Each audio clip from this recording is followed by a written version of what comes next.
राधे राधे मित्रों। तो मित्रों आप लोग राधा किशन के अपकमिंग एपिसोड में देखेंगे कि तो मित्रों वीडियो शुरू करने से पहले अगर आप हमारे चैनल पर नए हैं और अगर अभी तक आप लोगों ने हमारे चैनल को सब्सक्राइब नहीं किया है तो चैनल को कर लीजिएगा सब्सक्राइब और बेल आइकन को ऑल पे करके प्रेस कर दीजिएगा, जिससे कि हमारी नई वीडियो का नोटिफिकेशन आपको मिल जाए। तो मित्रों आप लोग देखेंगे कि कृष्ण बताते हैं बलराम दाऊ को वो असुर कौन था।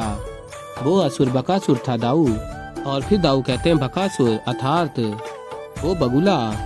और फिर कृष्ण बताते हैं वो अपने कर्म का फल भोगने यहाँ आया है, उसके पिछले जन्म का एक संबंध है, उसी के कारण अभी के लिए उसे अपना कर्म करने दीजिए, हम अपना धर्म निभाते हैं। और फिर आगे आप लोग देखेंगे कि कृष्ण कहते हैं बलराम दाऊ से आपकी और राधा का प्रथम भेंट का समय अब आ चुका है। और फिर दाऊ कहते हैं तुम सत्य कह रहे हो, राधा मुझसे मिलने नहीं। और फिर कृष्ण कहते हैं स्वयं ही देख लीजिए। और फिर राधा आरती की थाल लिए हुए खड़ी होती हैं और राधा कहती है दाऊ आप भले ही कृष्ण के साथ गोपा देवी के खेल में सम्मिलित थे, किंतु क्या ऐसा हो सकता है बरसाना में राधा अपने दाऊ का अभिनंदन ना करे। और फिर राधा तिलक लगाती हैं, आरती करती हैं, फूलों से स्वागत करती हैं बलराम दाऊ का। राधा कहती हैं बलराम दाऊ से सब पहले जैसा है, बही आनंद बही कीड़ा। तभी दाऊ कहते हैं नहीं नहीं, सब पहले की भांति नहीं होगा, कुछ तो विशेष है इस बार और उसी विशेष बात का मैं उत्सव मनाना चाहता हूँ। और फिर दाऊ अत्यंत प्रसन्न होते हैं और नृत्य कर रहे होते हैं। मुझे ये प्रसन्नता प्रदान करने के लिए सभी का धन्यवाद। और तभी राधा भी प्रसन्न हो जाती हैं और कहती हैं कृष्ण ये दाऊ को क्या हो गया, ऐसी कौन सी विशेष बात है जो वो इतने प्रसन्न हैं। और फिर कृष्ण कहते हैं मुझे लगता है कि दाऊ का मस्तिष्क। और तभी बलराम दाऊ कहते हैं नहीं नहीं, मेरा मस्तिष्क बिल्कुल ठीक है कान्हा। प्रसन्नता इस बात की है कि इस बार राधा को सब कुछ पता है, कान्हा की प्रत्येक लीला के विषय में पता है, तो मुझे तो उससे कुछ छुपाना ही नहीं पड़ेगा। मैं अब कान्हा की लीला में नहीं फंसूंगा। इसके लिए धन्यवाद राधा। यथा धन्यवाद राधा। और दाऊ अत्यंत प्रसन्न होते हैं। और फिर श्री कृष्ण कहते हैं दाऊ पुनः स्मरण करवाऊं, वहाँ आंधी आई थी, हमें जाना चाहिए नहीं। और फिर दाऊ कहते हैं हाँ स्मरण है, चलो चलते हैं।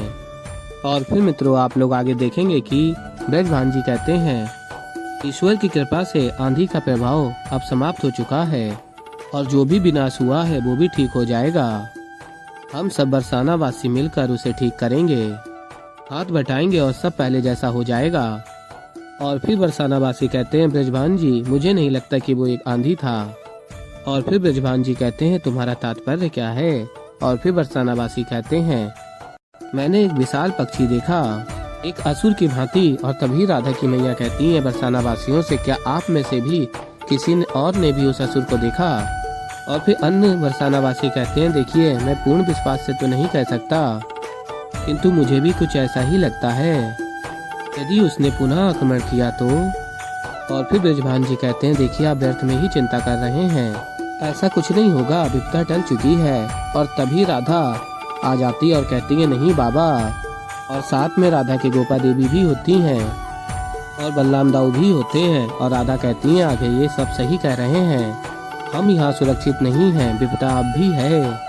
और कहती हैं आगे राधा हमें कुछ समय के लिए ही सही किंतु बरसाना से निकल जाना चाहिए। और फिर बरसाना वासी भी कहते हैं राधा ठीक कह रही है, हमें बरसाना छोड़ना होगा, हम यहाँ सुरक्षित नहीं हैं। और फिर राधा की मैया कहती हैं परंतु हम सब जाएंगे कहाँ। और तभी गोपा देवी कहती हैं मैं कुछ कहूँ। और कहती हैं आगे गोपा देवी ब्रजभान जी किसी और गांव में आपके कोई मित्र तो होंगे ही ना। और फिर ब्रजभान जी कहते हैं अरे हाँ नंद जी है ना। और फिर राधा की माँ कहती हैं बिल्कुल हम वृंदावन अवश्य जा सकते हैं। और फिर राधा से कृष्ण कहते हैं कहा था ना मैंने तुमसे कि अगली बार मैं तुम्हें अपनी मैया के समक्ष खड़ा कर दूंगा। और फिर आगे गोपा देवी कहती हैं हाँ तो ये तो अत्यंत श्रेष्ठ बात है, आप सभी वहाँ चले जाइए ना।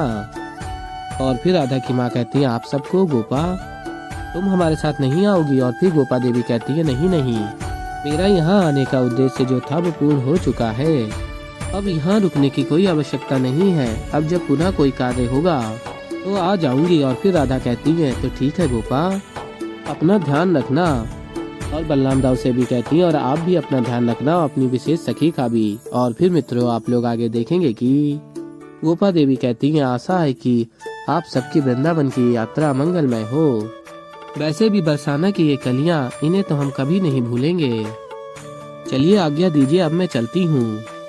और फिर मित्रों आप लोग आगे देखेंगे कि बलराम दाऊ कहते हैं श्री कृष्ण से, तो बरसाना की लीला समाप्त। और फिर श्री कृष्ण कहते हैं और वृंदावन की लीला आरंभ। और फिर मित्रों आप लोग आगे देखेंगे कि नंदलाल जी कहते हैं यशोदा सुनो तो सही। और फिर यशोदा मैया आती हैं और कहती हैं क्या बात है, बड़े प्रसन्न लग रहे हैं आप। और फिर नंद जी बताते हैं यशोदा को, ये देखो बरसाना से ब्रजभान जी का, मेरे मित्र जी का पत्र है। वो सब परिवार यहाँ वृंदावन में आ रहे हैं। और फिर यशोदा कहती हैं अरे वाह, ये तो बहुत ही अच्छी बात है आर्य, इतना समय हो गया ना उन सबसे मिले हुए। और फिर नंद जी कहते हैं और सत्य कहूँ तो इस बार मैं मित्र ब्रजभान से अधिक उनकी पुत्री राधा से मिलने के लिए उत्सुक हूँ। और तभी कृष्ण और बलराम दाऊ आ जाते हैं और कृष्ण कहते हैं अपनी मैया से क्या बात है, देखिए इन्हें अभी तक तो अतिथि पधारे भी नहीं है, अभी से मेरी और दाऊ की उपेक्षा आरंभ कर दी है बाबा ने। बाबा इतनी उत्सुकता है उन्हें कन्या से मिलने की। क्या नाम बताया था उस कन्या का दाऊ? और फिर दाऊ कहते हैं क्या नाम बताया था बाबा, मैंने भी कुछ ठीक से सुना नहीं, क्या ही नाम था। और तभी नंद जी कहते हैं राधा। और कहते हैं राधा जैसी पुत्री तो सौभाग्य से मिलती है, वो जितनी सुंदर है उतनी ही सुशील भी।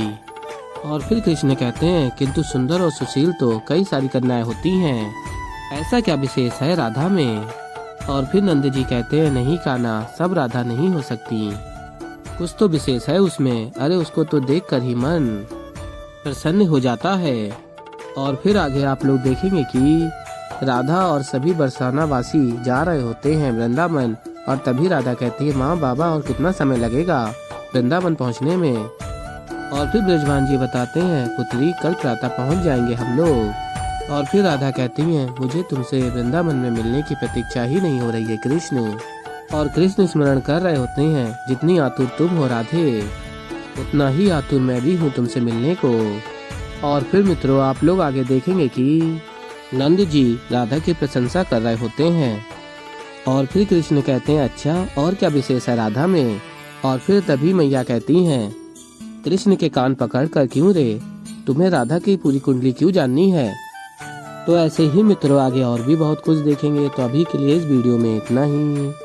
तो मित्रों अगर आप लोगों को हमारी वीडियो पसंद आई हो तो वीडियो को कर दीजिएगा लाइक, चैनल पर नए हैं तो चैनल को कर लीजिएगा सब्सक्राइब और बेल आइकन को ऑल पे करके प्रेस कर दीजिएगा, जिससे कि हमारी नई वीडियो का नोटिफिकेशन आपको मिल जाए।